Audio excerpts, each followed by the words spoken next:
तो हम उसको थोड़ा बेहतर स्थिति में अस्पताल पहुंचा पाए। कि अगर आप कहीं पे जा रहे हो, कोई एक्सीडेंट हुआ है, उस इंसान की अगर आप सहायता करोगे तो आप अस्पताल पहुंचाओगे तो हम उसकी बेहतर मदद कर सकते हैं। ठीक है, क्योंकि जैसा कि सर ने सब कुछ बता दिया है कि दिमाग में खून की ज़रूरत होती है। अगर 5 मिनट तक आपका नहीं गया, 1 मिनट तक नहीं गया, तो वो ब्रेन डेड हो जाएगा। और ब्रेन डेड इंसान अस्पताल, इस अस्पताल में नहीं किसी भी अस्पताल पहुंचेगा, उसकी कोई सहायता नहीं की जा सकती। कोई भी दवाइयाँ ऐसी नहीं है जो ब्रेन को ठीक कर सके। ऐसे ब्रेन डेड, अपन नेक्रोसिस वगैरह बोलते हैं, वो सब मेडिकल वाला टर्म वो सब छोड़ देते हैं। तो आप मान लेते हैं, मैं एक सिनेरियो बता देता हूँ सीधे कि ये इंसान है, इसका एक एक्सीडेंट हुआ है।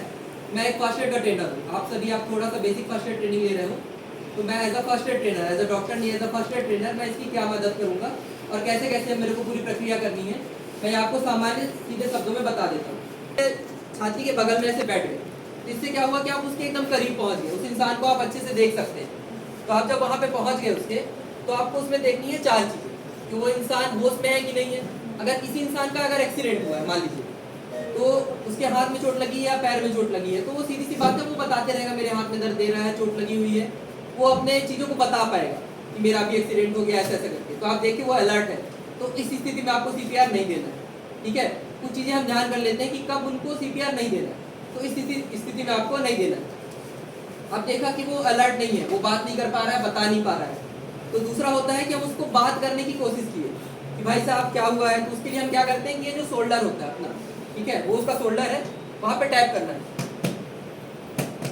ऐसे टैप करते हुए उससे बात करने की कोशिश करनी है, अपने को वोकल कमांड देनी है। सामान्य जो लोकल लैंग्वेज है, जो भी भाषा यूज करते हैं, उसमें कोशिश करनी है। तो हम दिए, तो कई बार होता है कि वो थोड़ा सा बेहोश था, लेकिन हमने उसको टैप किया तो वो जग गया। हमने देखा कि वो ये भी नहीं कर पा रहा है, हमारे वॉइस कमांड से भी नहीं जग पा रहा है। तो तीसरा चीज़ क्या होता है, हमको पेन देना है। तो पेन देने के लिए हम सामान्य उसकी उंगलियों में जोर से पिंच कर सकते हैं। ये ठीक जगह है, आप किसी मेल फीमेल किसी भी उसमें ये नहीं है, आप किसी को भी उंगलियों में पिंच करोगे तो उससे किसी को भी आपत्ति भी नहीं होगी और ये ठीक जगह होती है। तो आपने उस पर पिंच कर लिया, आपने पिंच किया। तो पिंच करने से कई बार होता है कि जो आदमी बेहोश होता है वो जग जाता है। ठीक है, तो आपने पिंच किया, वो नहीं जग पाया। ठीक, तो अब चौथी स्थिति हो गई कि ये पेशेंट उसमें नहीं है, अनकॉन्शियस है। तो 4 चीज़ें हुई, अलर्ट है कि नहीं है, वोकल कमांड को रिस्पॉन्स कर पा रहा है कि नहीं कर पा रहा है, वॉइस मतलब सॉरी वोकल कमांड हो गया आपका, पेन को कर पा रहा है कि नहीं कर पा रहा है, चौथा हो गया अनकॉन्शियस हो गया। ठीक है, इसके बाद आपको क्या देखना है कि कोई भी इंसान अगर बेहोश है तो हमको देखना है कि वो सांस ले पा रहा है कि नहीं ले पा रहा है। ठीक है, तो इसके लिए सबसे पहले आप क्या कर दो कि इस इंसान के पास गए, देखे, आप उसका छाती का मूवमेंट देख सकते हो। अगर कोई इंसान सो रहा है, सामान्य आप घर पे गए, कोई इंसान सो रहा है, तो फिर भी उसकी छाती का, चेस्ट का राइज होता है, वो सांस ले रहा है, तो उसका मतलब वो आदमी बेहोश नहीं है। सीधी सी बात है भाई, आप बेहोश आदमी को कैसे पहचानोगे। तो उसके लिए आपको ये ध्यान रखना है कि कोई इंसान सो रहा है, जैसे आप देखें तो वो सांस ले रहा है, तो सांस ऊपर नीचे हो रही है, मतलब वो सो रहा है, आदमी बेहोश नहीं है। ठीक है, जो बेहोश आदमी रहेगा ना, तो उसमें छाती ऊपर नीचे नहीं होती है ना। कई आदमी अगर मोटा होता है तो कई बार होता है एब्डोमिनल ब्रीदिंग करता है, हमारी भाषा में बोलते हैं, तो उसके पेट का ऊपर नीचे होता है, तो वो भी आप देख सकते हो। ठीक है, तो फिर आप क्या करोगे, जो हेड होता है ना, उसको टिल्ट करते, क्योंकि अगर आप बेहोश होगे ना तो जो आपकी टंग है वो रोल आउट करके आपके पीछे जाती है। ठीक है, हम पल्स वगैरह की ओर नहीं जाएंगे, हम सीधे रेस्पिरेशन को ध्यान देंगे, ब्रीदिंग को ध्यान देंगे। तो टंग होती है जो रोल आउट करके पीछे जाती है, तो जो आपकी ट्रैकिया होती है उसको ब्लॉक करती है। ठीक है, तो ट्रैकिया को ब्लॉक करती है, तो हम उसको हटाने के लिए क्या कर सकते हैं, उसका जो सर है उसको ऐसे सामान्य, ये पोजीशन देख लीजिए, ये हाथ रहेगा उसके माथे पे, ये आपके बंदूक बनाने की पोजीशन रहेगी उसकी चिन पे, उसको आप ऐसे तिरछा कर दीजिए। ठीक है, इसको बोलते हैं हम हेड टिल्ट चिन लिफ्ट। ये नहीं ध्यान रहता है तो इसको छोड़ देते हैं, आपको करना क्या है ये ध्यान रखना है। तो आप उसको तिरछा किए तो उसकी टंग सामने आ गई, आप उसकी ट्रैकिया को ओपन किए, तो अब अगर वो सांस खुद से ले पा रहा है, हो सकता है कि सांस उसकी इसलिए बंद थी क्योंकि जीभ उसकी ब्लॉक कर रही थी ट्रैकिया को, इसलिए नहीं ले पा रहा था। अगर अब वो खुद से ले पा रहा है तो ठीक है। ऐसे पोजीशन के बाद उसको क्या करना है, लेफ्ट लेटरल पोजीशन, बाएं करवट की पोजीशन, जैसे आप सोते हैं बाएं करवट में, उस पोजीशन में आदमी को करना है, शिफ्ट कर देना, अगर वो सांस ले पा रहा है तो। अगर वो आदमी सांस नहीं ले पा रहा है, आपने चेक कर लिया उसका चेस्ट राइज नहीं हो रहा है, एब्डोमेन में कोई मूवमेंट नहीं है, आप उसके नाक के पास कान लगा के देख सकते हैं।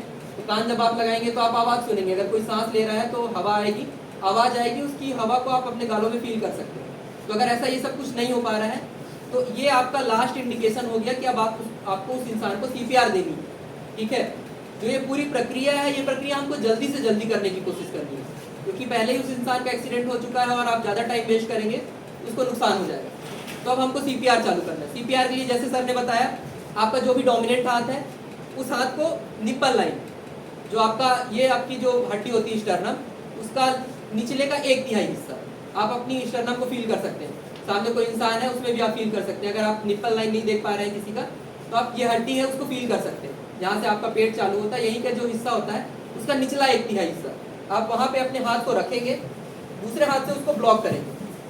ठीक है, एक हाथ रखे, दूसरे हाथ से उसको लॉक किए। ये लॉक करने का मेन उद्देश्य ये है कि आपका हाथ वहां से हिले नहीं। जो आप 30 कंप्रेशन दे रहे हैं ना, उस दौरान आपका हाथ उससे जुड़ा रहना चाहिए लगातार। आपको ऐसे नहीं करना है कि 1 2 ऐसे नहीं। आपका ये हाथ आपने रखा और एक बार लॉक किया, तो ये अब तभी उठेगा जब आप उसको वापस से ब्रीदिंग देने जाओगे। ये हाथ आपका फिक्स हो जाए। ठीक है, ये आपने फिक्स किया। इसको फिक्स करने के बाद आपको क्या करना है, जो आपके शोल्डर्स है ये इस इंसान के समानांतर लाने की कोशिश करनी है। तो इससे क्या होगा कि आपके हाथों की ताकत आपको नहीं लगानी, आपके जो शोल्डर्स हैं इनकी ताकत लगानी। तो उससे आप थकोगे नहीं जल्दी, क्योंकि आपको लगभग 25 मिनट तक समय मिनिमम एक एम्बुलेंस को किसी भी स्थान पे एक्सीडेंट के पहुंचने में लग जाता है। तो आपको लंबे समय तक CPR देना है। अगर आपका कोई सहायता करने वाला नहीं है तो आपको लंबे समय तक ये प्रक्रिया करनी है। और 5 से 6 साइकिल के बाद आप बहुत ज़्यादा थक जाओगे। बहुत ज़्यादा एक्सर्शन होता है इसमें, बहुत ज़्यादा थकान होती है, लेकिन आपको उस इंसान को बचाने की कोशिश करनी है फिर भी। ठीक है, तो आपने ये किया, एक हाथ लगाया, दूसरे हाथ से इसको लॉक किया, ये कंप्रेशन हुआ। कंप्रेशन के बाद पूरा उसको रिकॉइल का जगह देना है, मतलब हार्ट वापस से जैसे आपने कंप्रेस किया वो खाली हुआ, फिर उसको वापस से ब्लड भरने का आपको टाइम देना है। ऐसे नहीं करना है कि आपने नीचे दबा लिया ऐसे आप दबाते रहे, नहीं, आपको प्रॉपर कंप्रेस किए फिर पूरा उठने दिए, फिर कंप्रेस किए फिर पूरा उठने दिए। इसकी रिदम आपको मेंटेन करनी है। 100 से 120 बार 1 मिनट में होता है, 1 सेकंड में 2 बार आपका मोटा मोटा आएगा। तो 100 से 120 बार आपको कंप्रेशन करना रहता है। रेशियो क्या रखना है आपको, तो 30 कंप्रेशन होते हैं, 2 ब्रेथ्स होती है। ठीक है, 30 बार आप दबाओगे, 2 बार आपको ब्रेथ देना है। तो ब्रेथ देने की प्रक्रिया क्या होती है कि उसके नाक को बंद करना है। ये नाक को आप बंद किए, कोई भी रुमाल आपके पास कपड़ा है उसको यहाँ पे रखे, फिर उसके बाद पूरी ताकत से ब्रेथ दी। 1 सेकंड में 1 ब्रेथ देनी है, 2 सेकंड में 2, आपको 2 ब्रेथ देनी है। जल्दी जल्दी देने की कोशिश करनी है। पूरी सांस लिए, पूरी हवा उसको भरे, तो उससे क्या होगा, उसकी छाती ऊपर उठेगी। चेस्ट राइज आप इसमें भी देख सकते हो, इस डमी में भी आपको दिखेगा। ठीक है, कितना दबाना है, तो दबाने का क्या है कि मान लीजिए कोई आदमी पतला है, कोई आदमी मोटा है, 5 सेंटीमीटर होता है मेडिकल टर्म में। आप अंदाजा ये लगाइए कि आपकी मोटाई मान लीजिए इतनी है, तो उसका 1/3 हिस्सा, कोई जितना भी मोटा हो पतला हो। बच्चों में ये नहीं करना है, ये 15 साल के ऊपर का अडल्ट CPR है ये हमारा। ठीक है, बच्चों की अलग प्रक्रिया होती है, उसको अभी नहीं ध्यान देंगे। अडल्ट CPR है ये, तो उसकी जो मोटाई है इंसान की, उसका 1/3 हिस्सा हमको दबाना है। ठीक है, मैं एक बार करके दिखाता हूँ। तो ये मैंने हाथ रखा पहला, दूसरे उससे उसको ब्लॉक किया। ये एल्बो लॉक होते हैं, ये हम एकदम सीधा रखते हैं, इनको मोड़ना नहीं है, करते वक्त ऐसे नहीं करना है। ये एल्बो को लॉक किया अपन, इसके मैं पूरा ऊपर आ गया, ये जिससे मेरा शोल्डर, मतलब ये मेरा जो शोल्डर का पोर्शन है इसके पैरेलल समानांतर आ गया। तो आप ऐसे करके बोलते हुए कि जिससे आसपास की पब्लिक को ये पता चलते रहे कि आप कुछ मदद करने की कोशिश कर रहे हैं। लोग देखे रहते हैं CPR वगैरह, थोड़ा बहुत पता होता है। तो फिर 1 2 3 4 5 6 7 8, तो रिदम थोड़ी बढ़ानी है। जैसे ये रेड लाइट जब जलती है ना, तो ये होता है कि आपका कुछ एक चीज डिस्टर्ब हो रहा है, या तो कंप्रेशन सही नहीं हो रहा है, या तो रिदम सही नहीं हो रहा है। प्रैक्टिस करने से वो धीरे धीरे आ जाता है।